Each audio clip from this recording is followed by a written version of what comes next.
Hello everyone. Papakilala ka ta. Bulbulol kami. Nabubulol ako. Nabubulol ako sa aking pananalita.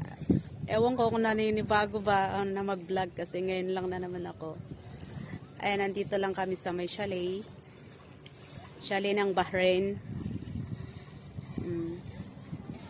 Siyempre, sinasali ko ang aking sarili dahil gusto ko rin naman na makita nyo na nandito nga ako sa chalet. So, nandito kami. At ang oras ngayon is, ano bang oras ngayon? Mary, what is the time now? At ang oras ngayon ay 6:30. Pero buti na nga lang nakikita pa kami. Maitim na kami. So, andito lang kami. Ayan. Ayan. Pero yung chalet na napapanood ko na pinuntahan ng aking kaibigan, ayan, napakaganda. Pero itong pinuntahan namin ay simple lang. Simple lang. Parang rest house lang ba? So, nandito kami. Ayan. At dyan kami.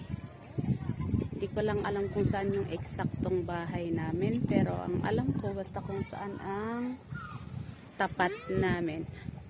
Ayan, itong unang ilaw. Unang kinaroroonan ng ilaw. Yan ang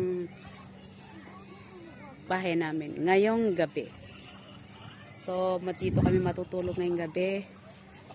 Para mag-enjoy sila dito sa dagat. Habang kami naman ay nakikipag-enjoy din. Ang malas ko nga lang kasi mga kasama ko dito hindi ko kalahi. So kahit pa paano, at least may kasama tayo.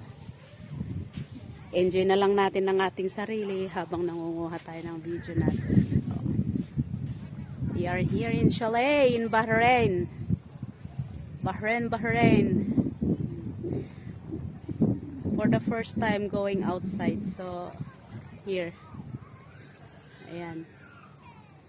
Enjoy lang natin ang ating buhay habang meron tayong mga nararanasan na ganito kasi sa Pilipinas lang tayo, hindi natin kayang gawin ito kasi nga Pilipinas is ewan. Napakahirap ng buhay doon. Oh, ayan. Damos? Hi! Say hi! Hi, how are you? I'm fine. Yan ang kaibigan namin dito. Yan si Damos. Yan naman yan, busy naman. Buti nga lang may internet kami dito pero syempre sa bahay ang kinaroroonan ng internet. So malayo kami doon so hindi kami makakapag-live kapag nandito kami sa labas. O, ayan. Ganyan lang, paikot-ikot lang to.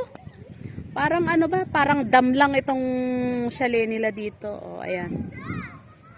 Mas malaki yung chalet dun sa Kuwait na pinupuntahan namin. Pero okay na to.